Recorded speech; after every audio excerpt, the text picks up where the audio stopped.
हाँ, तो दोस्तों कैसे हैं आप लोग? उम्मीद करते हैं कि बढ़िया होंगे और अपने तैयारी को कर रहे होंगे। तो आज आइए हम लोग मॉडल सेट 5 को डिस्कस करने जा रहे हैं। ये सोशल साइंस का मॉडल सेट है, काफ़ी इंपॉर्टेंट मॉडल सेट है।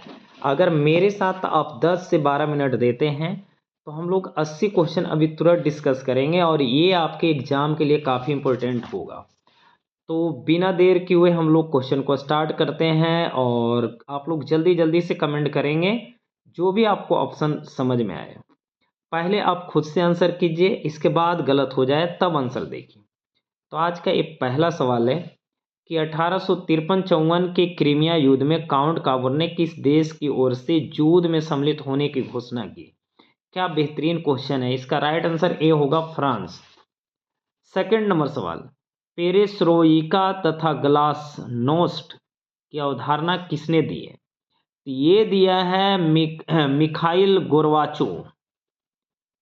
थर्ड नंबर सवाल आ गया है, बहुत ही प्यारा सा सवाल है।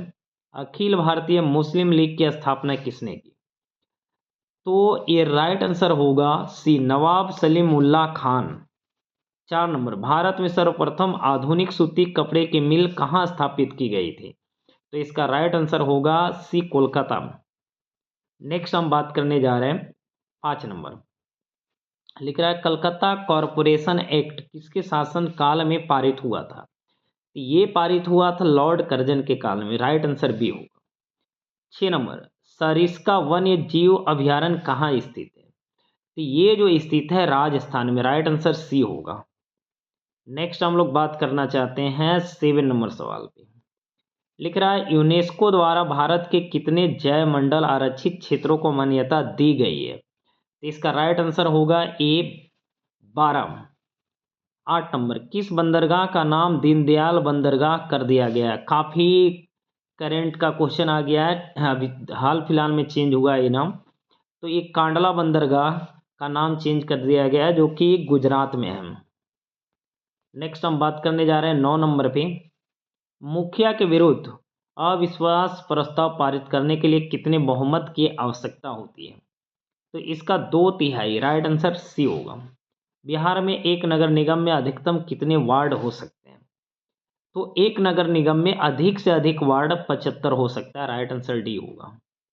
नेक्स्ट हम बात करने जा रहे हैं 11 नंबर पे। लिख रहा है निम्न में से क्या पूंजीगत वस्तु का उदाहरण है? तो इसका राइट आंसर होगा डी, इनमें से सभी।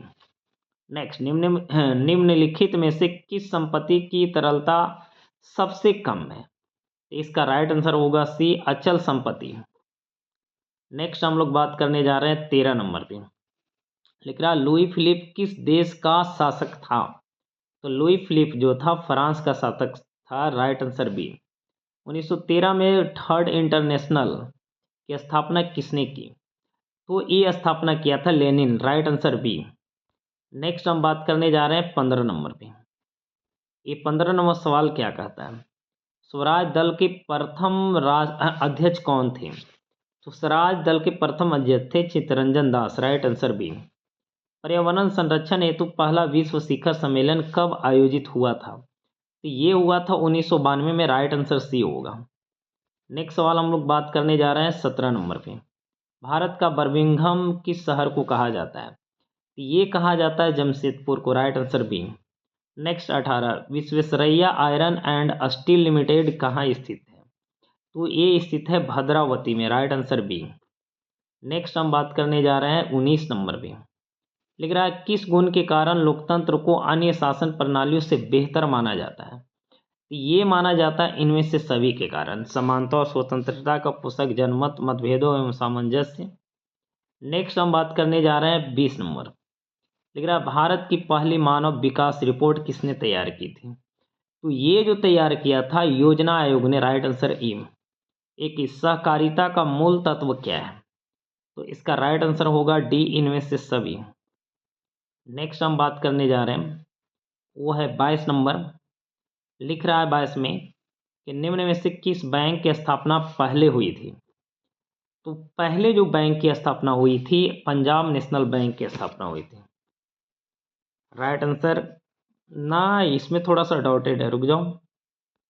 इसमें जो है state central bank of India, Indian bank, नहीं नहीं सही है, ये होगा पंजाब नेशनल बैंक।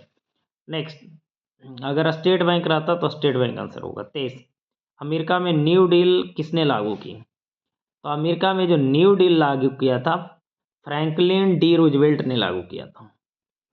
नेक्स्ट हम बात करने जा रहे हैं 24 नंबर पे। लिख रहा है अंतर्राष्ट्रीय महिला दिवस की घोषणा किस संस्था ने की थी? तो ये की थी संयुक्त राष्ट्र संघ ने। कृष्णा राज सागर बांध किस नदी पर बना हुआ है? तो ये जो बना हुआ है कावेरी नदी पे, राइट आंसर सी होगा।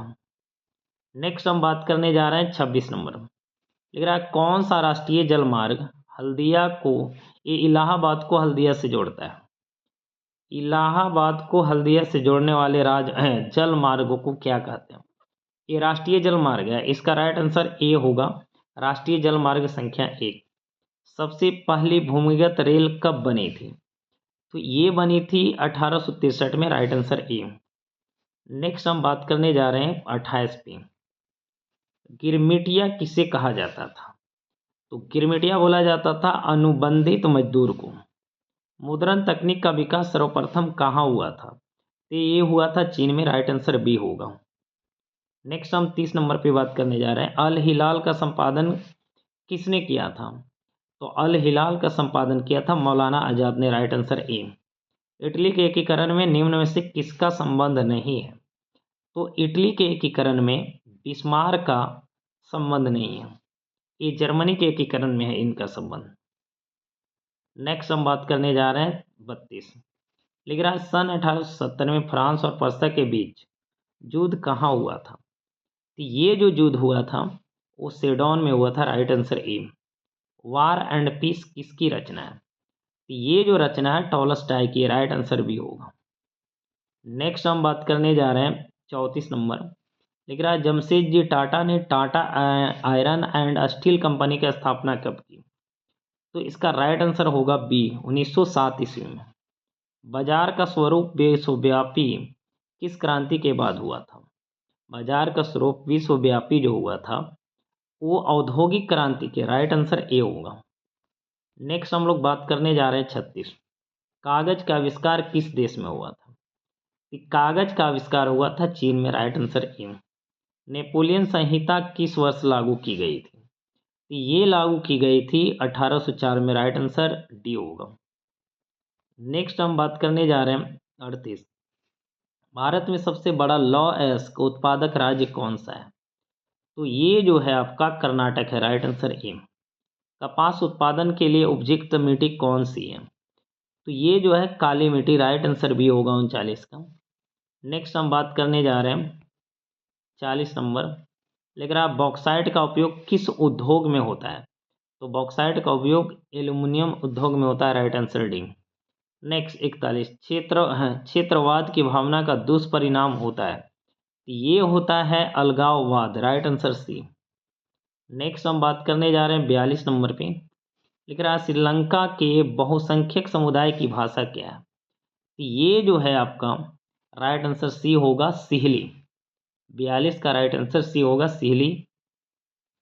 43, एक अर्थव्यवस्था के किस क्षेत्र को सेवा क्षेत्र कहा जाता है? तो इसको बोला जाता है तृतीयक क्षेत्र। सेवा क्षेत्र किसको बोला जाता है? तृतीयक क्षेत्र को। नेक्स्ट हम बात करने जा रहे हैं 44, विश्व व्यापार संगठन की स्थापना कब हुई थी? ये स्थापना 1995 में, राइट आंसर सी होगा। नेक्स्ट हम बात करने जा रहे हैं 45, संसार के चावल उत्पादक देशों में भारत का स्थान क्या है? तो भारत का जो स्थान है दूसरा है, राइट आंसर बी। 46, भारत के किन शहरों में मेट्रो रेल सेवा उपलब्ध है? तो भारत के कोलकाता एवं दिल्ली में मेट्रो रेल सेवा उपलब्ध है। 47 नंबर पे चल रहे हैं, सुपानी कृषि किस राज्य में प्रचलित है? ये है उत्तराखंड में, राइट आंसर बी होगा 47। 48, रूस की बोल्शेविक क्रांति का नेतृत्व किसने किया था? तो ये किया था लेनिन ने, राइट आंसर सी होगा। नेक्स्ट 49 पे चल रहे हैं। लिख रहा है सूचना के अधिकार संबंधित कानून कब बनाया था? 2005 में, राइट आंसर बी। 50, निम्नलिखित खनिजों में कोडरमा किससे संबंधित है? यानी कोडरमा में कौन खनिज मिलता है? तो अब रख, राइट आंसर भी होगा। नेक्स्ट हम 51 नंबर पे चल रहे हैं। लिख रहा है निम्नलिखित कौन राष्ट्रीय दल नहीं है? तो ये जो है राइट आंसर होगा Lok Janshakti Party, right answer C. Bharat में किस तरह के लोकतंत्र की व्यवस्था की गई है? तो भारत में जो है वो अप्रत्यक्ष लोकतंत्र है। राइट आंसर क्या होगा? बी होगा। नेक्स्ट हम लोग बात करने जा रहे हैं 53। ये 53 क्या है? गठबंधन की सरकार प्रशासन पर पकड़ कैसे बनाती है? तो ये ढीली ढाली होती है, मजबूत नहीं होती है, क्योंकि मजबूत रहेगी तो फिर सरकारें गिर जाएगा। नेक्स्ट 54, भारतीय संविधान की 8वीं अनुसूची में कितनी भाषाओं को स्थान दिया गया? तो ये दिया गया 22, राइट आंसर बी। भारत उपभोक्ता संरक्षण अधिनियम की घोषणा कब हुई थी? तो ये जो घोषणा हुई थी 1986 में, राइट आंसर ए होगा। नेक्स्ट हम चल रहे हैं 56। लिख रहा है कि सन 2008-9 के अनुसार भारत की औसत प्रति व्यक्ति आय क्या है? ये जो है 25,457। आधुनिक युग की प्रगति का श्रेय मुद्रा को ही है। यह कथन किसका है? यह कथन है मार्शल का, राइट आंसर ए होगा। नेक्स्ट हम 58 नंबर पे चल रहे हैं। लिख रहा है एटीएम के द्वारा पैसे निकाले एवं जमा किए जा सकते हैं। तो 24 घंटे निकाल सकते हैं, जमा कर सकते हैं, कोई टाइम बाउंड ऐसा नहीं है, 24 आवर। आउटसोर्सिंग का सर्वप्रमुख क्षेत्र क्या है? तो इसका राइट आंसर ए होगा, भारत। नेक्स्ट 60। लिख रहा है ISI चीन अंकित है कितने प्रोडक्टों पर है? ये 1500 उत्पादों पर अंकित है। नेक्स्ट 61 पे बात करने जा रहा हूँ। अंतर्राष्ट्रीय व्यापार संबंधित नियमों को निर्धारित करने वाली संस्था कौन है? तो देखिए अंतर्राष्ट्रीय लेवल पे जो है WTO होता है। कौन? WTO। लेकिन इसमें कोई ऑप्शन ही नहीं, इसलिए राइट आंसर डी हो गया, इनमें से कोई नहीं। नेक्स्ट हम बात करने जा रहे हैं 62। लिख रहा 26 दिसंबर 2004 को विश्व के किस हिस्से में भयंकर सुनामी आया था? तो ये आया था बंगाल की खाड़ी में, राइट आंसर डी। नेक्स्ट, निम्नलिखित में से किस नदी को बिहार का शोक कहा जाता है? तो ये कोसी नदी को कहा जाता है। नेक्स्ट 64 पे चल रहे हैं। लिख रहा बिस्मार्क निम्न में से क्या था? तो ये एक कूटनीतिज्ञ था, कूटनीति जानता था। लेनिन की मृत्यु कब हुई थी? तो 1924 में हुई थी, राइट आंसर इसका डी हो जाएगा। 65 का 66 हम लोग चल रहे हैं। लिख रहा है G8 की स्थापना कब हुई थी? तो G8 की स्थापना हुई थी 1975 में, राइट आंसर सी। फिर हम 67 में चल रहे हैं। मुंबई में पहली आधुनिक सूती वस्त्र मिल किस कारण स्थापित हुई थी? तो ये जो है इनमें से सभी के कारण। नेक्स्ट हम बात करने जा रहे हैं 68 में क्या है? लिख रहा है संसार की सबसे ऊंची सड़क कहाँ है? ये जो है मनाली में है, मनाली से लेह तक है। 69, भारत का नारियल प्रदेश किसे कहा जाता है? केरल को कहा जाता है, राइट आंसर ए होगा। नेक्स्ट 70 पे चल रहे हैं। लिख रहा भारत में गणतांत्रिक संविधान को कब अंगीकार किया गया? तो ये जो अंगीकार किया गया है सी ऑप्शन है, 26 जनवरी 1950। नगर निगम के निर्वाचित प्रधान को क्या कहा जाता है? तो महापौर कहा जाता है, 70 का बी होगा। ये 71 का बी होगा, 70 बोल दें। 72 पे बात करने जा रहे हैं। मैकलेगन समिति बनाई गई थी, कब बनाई गई थी भाई? तो ये 1914 में बनाई गई। स्पिनिंग जेनी का आविष्कार कब हुआ था? ये 1770 में हुआ था। नेक्स्ट हम बात करने जा रहे हैं 74। इनमें से कौन निम्न जातीय आंदोलन के प्रणेता थे? बहुत ही प्यारा सा क्वेश्चन है, भीमराव अंबेडकर। नेक्स्ट 75, संपूर्ण देश में चुनाव कार्य संपन्न कराने वाली संस्था का नाम क्या है? तो इसे बोलते हैं भारतीय निर्वाचन आयोग। नेक्स्ट हम बात करने जा रहे हैं, ये है 76 नंबर। मानवीय पूंजी निर्माण के मुख्य घटक क्या है? तो इसका राइट आंसर होगा उपयुक्त सभी। नई आर्थिक नीति में किसे सम्मिलित किया गया है? इसमें सम्मिलित किया गया है इनमें से सभी। नेक्स्ट हम बात करने जा रहे हैं, ये है वल्लभ भाई पटेल को सरदार की उपाधि किस किसान आंदोलन के दौरान दी गई थी? तो ये दी गई थी बारदोली, राइट आंसर ए। नेक्स्ट हम बात करने जा रहे हैं 79 नंबर, दिख रहा, असहयोग आंदोलन का प्रस्ताव कांग्रेस के किस अधिवेशन में पारित किया गया था? तो इसका राइट आंसर होगा ए, सितंबर 1920 कलकत्ता में। नेक्स्ट 80 पे चल रहे हैं, समाजवादियों की बाइबिल किसे कहा जाता है? ये वार एंड पीस को कहा जाता है। नहीं, गलत है, ये वार एंड पीस नहीं, सॉरी भाई, ये दास कैपिटल को कहा जाता है। तो 80 में आपने कितने सही किए हैं मुझे ज़रूर कमेंट बॉक्स में करेंगे, और वीडियो को लाइक कर दीजिए, शेयर कर दीजिए, सपोर्ट कर दीजिए मेरे भाई। ये आपका सपोर्ट से ही और ज़्यादा हम अच्छा से अच्छा वीडियो बना सकते हैं। तो जय हिंद, मिलते हैं नेक्स्ट वीडियो में।